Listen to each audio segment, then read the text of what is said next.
মাসের ব্যবধানে দ্বিতীয়বারের মতো বাড়ানো হয়েছে অকটেনের দাম। নতুন এই মূল্য বৃদ্ধিতে অসন্তোষ প্রকাশ করেছেন ভোক্তারা। বিশেষ করে মোটরসাইকেল ব্যবহারকারী এবং বাইক চালিয়ে জীবিকা নির্বাহ করা মানুষেরা বলছেন, এতে তাদের দৈনন্দিন ব্যয় আরও বেড়ে যাবে। অকটেনের দাম বাড়ায় প্রতিদিনের যাতায়াত কিংবা পেশাগত কাজে মোটরসাইকেল ব্যবহারকারীদের অতিরিক্ত খরচ বহন করতে হবে। এমন সময়ে এই সিদ্ধান্ত এসেছে যখন নিত্যপণ্যের উচ্চ মূল্য এবং জীবনযাত্রার বাড়তি ব্যয় নিয়েই চাপে রয়েছেন সাধারণ মানুষেরা। যখন তেল ছিল 89 টাকা, তখন হলো 32 টাকা 100, তারপরে আবার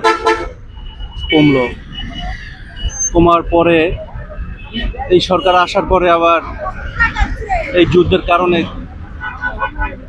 আপনার তেলের দাম 120 টাকা করলো, 120 টাকার পর করলো 140 টাকা।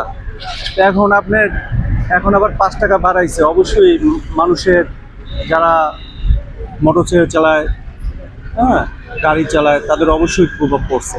মূল্যবৃদ্ধির কারণ নিয়েও প্রশ্ন তুলেছেন ভোক্তারা। তাদের দাবি কি ভিত্তিতে এবং কার সঙ্গে পরামর্শ করে অকটেনের দাম বাড়ানো হয়েছে সে বিষয়ে স্পষ্ট ব্যাখ্যা থাকা প্রয়োজন। পাশাপাশি মূল্য নির্ধারণের আগে সাধারণ মানুষের ওপর এর প্রভাব বিবেচনায় নেওয়ার আহ্বান জানিয়েছেন তারা। শুধু ব্যক্তিগত ব্যবহারকারী নন, রাইড শেয়ারিং এবং বিভিন্ন প্রতিষ্ঠানের ডেলিভারি সেবার সঙ্গে যুক্ত বাইকাররাও পড়েছেন দুশ্চিন্তায়। তাদের ভাষ্য মতে, আয় বাড়ছে না অথচ নিয়মিত বাড়ছে ব্যয়, ফলে সংসারের হিসাব মেলানো দিন দিন যেন কঠিন হয়ে উঠছে। অবশ্যই এটা তো আসলে সরকারের জন্য নেগেটিভ। এটা নতুন সরকার হিসেবে তাদের একটা সফলতা আমি বলবো না, এটা তাদের একটা ব্যর্থতা। কারণ আগে 120 টাকা ছিল, এখন 145 টাকা, 25 টাকা এক ধাক্কায় বেড়ে যাওয়া, এটা আসলে সাধারণ জনগণটা আশা করে না। এটা আমরা আশা করতে পারি না সরকারের কাছে। এটা আমাদের দুঃখজনক। এটা আমাদের একটা নেগেটিভ একটা ফিউচার। পেট্রোল পাম্পে জ্বালানি নিতে আসা অনেকেই বলছেন, 1 মাসে 2 দফা মূল্যবৃদ্ধি তাদের বিস্মিত করেছে। তাদের মতে, ব্যয় বাড়লেও সাধারণ মানুষের আয় সেই হারে বাড়ছে না, যা জীবনযাত্রাকে আরো কঠিন করে তুলছে। না, সেরকম তো বাড়ে নাই। আগে যেরকম ভাড়া ছিল ওই রকমই, তার থেকে আরো কম। কারণ এখন তো বাইকারের সংখ্যা অনেক বেশি। বাইকারের সংখ্যা আগে কম ছিল, এখন ডে বাই ডে বাড়তেই আছে। কারণ মানুষ তো কর্মহীন হয়ে গেছে, চাকরি বাকরি সব জায়গায় সমস্যা। আর তেলের দাম তো বাড়তেই আছে। এটা তো কম্পালসারি বাড়েই, এটা তো বাড়েই। কষ্ট তো হচ্ছেই, এটা তো স্বাভাবিক। কারণ আগে কিনতাম 120 টাকা করে, সে জায়গায় 140 টাকা, এখন 145 টাকা, মানে লিটার প্রতি 25 টাকা 1 মাসের ব্যবধানে।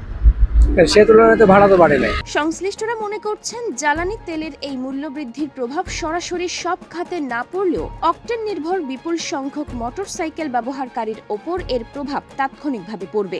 এতে ব্যক্তিগত ও পেশাগত উভয় ক্ষেত্রেই বাড়তি চাপ তৈরি হওয়ার আশঙ্কা রয়েছে। এখন তেল বাড়ার যে ব্যাপারটা ছিল, এটা আসলে তেল যাই বাড়ছে, আমাদের দৃষ্টিকোণ থেকে একটু কমা উচিত। যেমন আমাদের 5 টাকা পারলে আমরা খুশি হইতাম। এখন এই ক্ষেত্রে যে 125 টাকা থেকে যে 145 টাকা করছে, এই বিষয়টা আমাদের জন্য একটু কষ্টকর। এটা আমি বলবো এটা একটা র্যাকেট ছিল। এটা পাম্পওয়ালারা একটা সাইন্টিফিক করছে, কারণ যেহেতু ওনারা 120 টাকা করে তেল বিক্রি করতেছিল, তো এটা কিছু অসাধু ব্যবসায়িক আছে, তারা তেল মজুত করে আলাদা জায়গায় কেউ 200 টাকা, কেউ 250 টাকা, 300 টাকাও বিক্রি করছে খোলা বাজারে।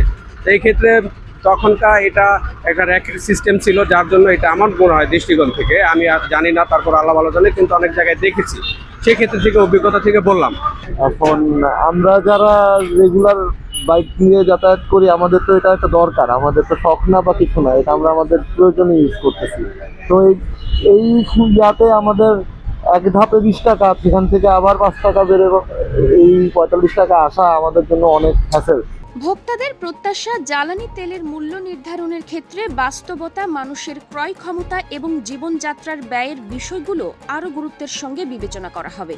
কারণ জ্বালানি পণ্যের প্রতিটি মূল্যবৃদ্ধির প্রভাব শেষ পর্যন্ত গিয়ে পড়ে সাধারণ মানুষের পকেটেই। ডেস্ক নিউজ, অগ্রযাত্রা প্রতিদিন, ঢাকা।